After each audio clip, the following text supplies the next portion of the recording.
ನಾನಿವತ್ತು ಕೆಲವೊಂದು variety dragon ಹಣ್ಣಿನ ಗಿಡಗಳನ್ನು ಪರಿಚಯಪಡಿಸಲಿಕ್ಕೆ ಇಷ್ಟಪಡ್ತೇನೆ. ನೋಡಿ, ಇದು ರೆಡ್ ಜೈನ ಹಾಗೆ ಹೆಸರು. ಇದು ನೋಡಿ ತುಂಬ ಹೂ ಬಂದಿದೆ. ಮಳೆಗಾಲ ಆರಂಭದಲ್ಲೇ ಬರೆದಿದ್ರು ಕೂಡ ಈಗ ಬಹಳಷ್ಟು ಹೂಗಳು ಇದರ ಸುತ್ತ ಕಾಣ್ತಾ ಇರ್ಬೋದು. ಇದೊಂದು 3 ಬುಡಗಳು ನಮ್ಮ ಹತ್ರ ಇಲ್ಲ, ಎರಡು ಬುಡಗಳಿದೆ ನೋಡಿ. ಇವೆಲ್ಲವೂ ಹೂ ಕೆಲವೊಂದು ಅರಳಿದೆ. ಅದಲ್ಲದೆ ಬಹಳಷ್ಟು ಮೊಗ್ಗುಗಳನ್ನು ಇಲ್ಲಿ ನಿಮಗೆ ಕಾಣ್ಬೋದು. ವಿಶೇಷವಾದಂತಹ ಸಿಹಿ ಏನಲ್ಲ, ಆದರೂ ಕೂಡ ಒಂದು ಡಿಫ್ರೆಂಟ್ ಟೇಸ್ಟ್ ಹೇಳ್ಬೋದು. ಇದರ ಹಣ್ಣು ಕೂಡ ನೋಡಲು ತುಂಬ ಚೆಂದ, ಟೆನ್ನಿಸ್ ಬಾಲ್ ಥರ ಇದೆ ನೋಡಿ. ಹಾಗೆ ಇನ್ನೊಂದು ಗಾಡ್ಜಿಲಾ ನೋಡಿ, ಮೊಗ್ಗು ಇದೆ, ಇಲ್ಲಿ ಹೂವುಗಳು ಕೂಡ ಇದೆ.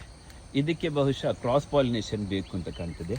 ಇದು ಸೆಲ್ಫ್ ಪಾಲಿನೇಷನ್ ಜೇನುನೊಣಗಳ ಮುಖಾಂತರ ಆದರೂ ಕೂಡ ಈ ಹೂವುಗಳು ಯಾಕೋ ಕಾಯಿಯಾಗಿ ಪರಿವರ್ತನೆ ಆಗ್ತಾ ಇಲ್ಲ. ಗಾಡ್ಜಿಲಾದ ಆ ಹೆಸರಿನಂತೆ ಅದರ ದಂಟುಗಳು ಕೂಡ ನೋಡಿ ವಿಚಿತ್ರವಾಗಿದೆ, ಒಂಥರ ಟ್ವಿಸ್ಟ್ ಆಗಿ ಸುರುಳಿಯಾಗಿದೆ. ಇದು ಕೂಡ ಗಾಡ್ಜಿಲಾವೇ ಆಗಿದೆ ನೋಡಿ. ಇನ್ನೆರಡು ಬುಡ ತೋರಿಸ್ತಾ ಇದ್ದೇನೆ. ಇದು ತಿಕ್ಕಿಂಗ್, ಇದು ಸ್ವಲ್ಪ ಆರಾಮಜೀವಿ, ನಿಧಾನಕ್ಕೆ ಹೂವು ಬಿಟ್ಟರೆ ಸಾಕು ಅಂತ ಇದು ಆ ಥರ ತೀರ್ಮಾನಿಸಿದೆ ನೋಡಿ. ಇನ್ನೂ ಕೂಡ ಹೂವು ಬಂದಿಲ್ಲ ಇದರಲ್ಲಿ. ತಿಕ್ಕಿಂಗ್ ನೆಟ್ಟು 2 ವರ್ಷ ಆಯಿತು. ವಿಚಿತ್ರ ಮುಳ್ಳುಗಳು ಇದರಲ್ಲಿ, ವಿಪರೀತ ಅಂತಲೂ ಹೇಳ್ಬೋದು. ಇದು ಒಂದು ಸ್ವಲ್ಪ ಫಂಗಸ್ ಕೂಡ ಬಂದಿದೆ. ಫಂಗಸ್ಸಿನ ಲಕ್ಷಣಗಳು ಇಲ್ಲಿ ಕಾಣ್ಬೋದು. ಹಾಗೆ ಫಂಗಸ್ ರೆಸಿಸ್ಟೆನ್ಸ್ ಕೂಡ ಕಮ್ಮಿ. ಇದರ ಹೆಸರು ಮರೆತು ನಾನು, ಬೇಬಿ ಕೊಲರ್ ಏನೋ ಒಂದು ಆ ಥರ ಇದೆ. ತಿಳಿದವರು ದಯವಿಟ್ಟು ಕಮೆಂಟ್ ಮಾಡಿ. ನೋಡಿ, ಇದರ ಹಣ್ಣು ಕೂಡ ತುಂಬ ವಿಚಿತ್ರ. ಹಣ್ಣಿನಲ್ಲಿ ಫುಲ್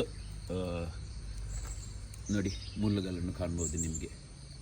ಹಣ್ಣಲ್ಲಿ ಕೂಡ ತುಂಬ ವಿಚಿತ್ರ ಹಣ್ಣು. ನಾನು ಹೀಗೆ ಬಿಟ್ಟದ್ದು ಯಾಕೆಂದರೆ ನೋಡುವ ಎಷ್ಟು ದಿನ ಇದು ಬರ್ತದೆ ಹೇಗೆ ಅಂತೇಳಿ ನೋಡುವಂಥ. ಇನ್ನೂ ಕೂಡ ಇದರ ಟೇಸ್ಟ್ ಏನಿದೆ ನೋಡಲಿಲ್ಲ.